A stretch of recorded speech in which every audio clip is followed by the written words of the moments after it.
এই বাক্য যদি আপনার হুজুর পীর সাহেব বলে দেয়, তাহলে কেউ আর হালুয়া রুটি তৈরি করবে না। আমি বুঝাতে পারলাম না? কেউ আর হালুয়া রুটি তৈরি করবে না।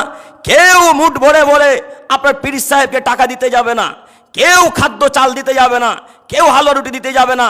তাই ব্যবসাকে টিকিয়ে রাখার জন্যে তিনি বলছেন, বরকতময় রাত্রি হচ্ছে শবে বরাতের রাত্রি, এই রাতে আল্লাহ কোরআন মাজিদ নাজিল করেছে। ওই হুজুরকে বলি, হুজুর একটু পড়াশোনা করেন না, কেন জাতিকে ধ্বংস করছেন, কেন জাতিকে জাহান্নামের দিকে নিয়ে যাচ্ছেন, কেন নিজে জাহান্নামের পথে চলে যাচ্ছেন?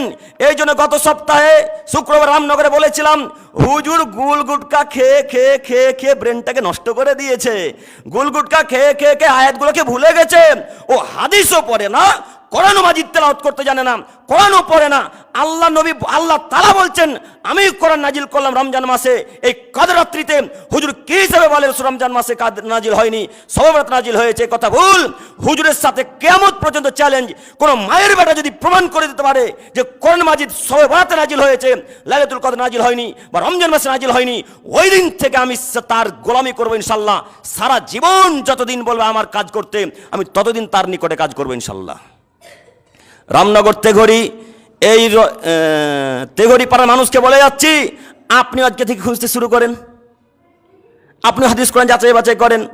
আপনাকে আবারও বলে, সেই দিন বলেছিলাম, চ্যাট জিপিটি বুঝলো কোনটা সহি হাদিস কোনটা জয়ীফ হাদিস। চ্যাট জিপিটি বুঝলেন না?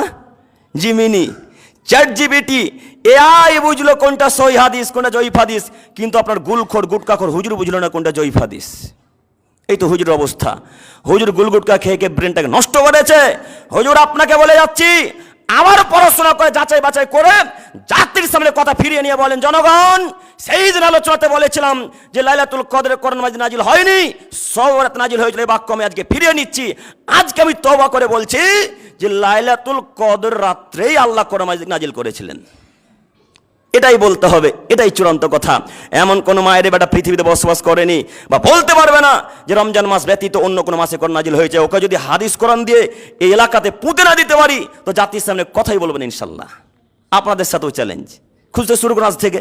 খুঁজেন, আমার মরা পর্যন্ত আপনাদের সময় দিলাম, হায়াত পর্যন্ত সময় দিয়ে গেলাম, খুঁজতে শুরু করলাম পর মানুষ। সম্মানিত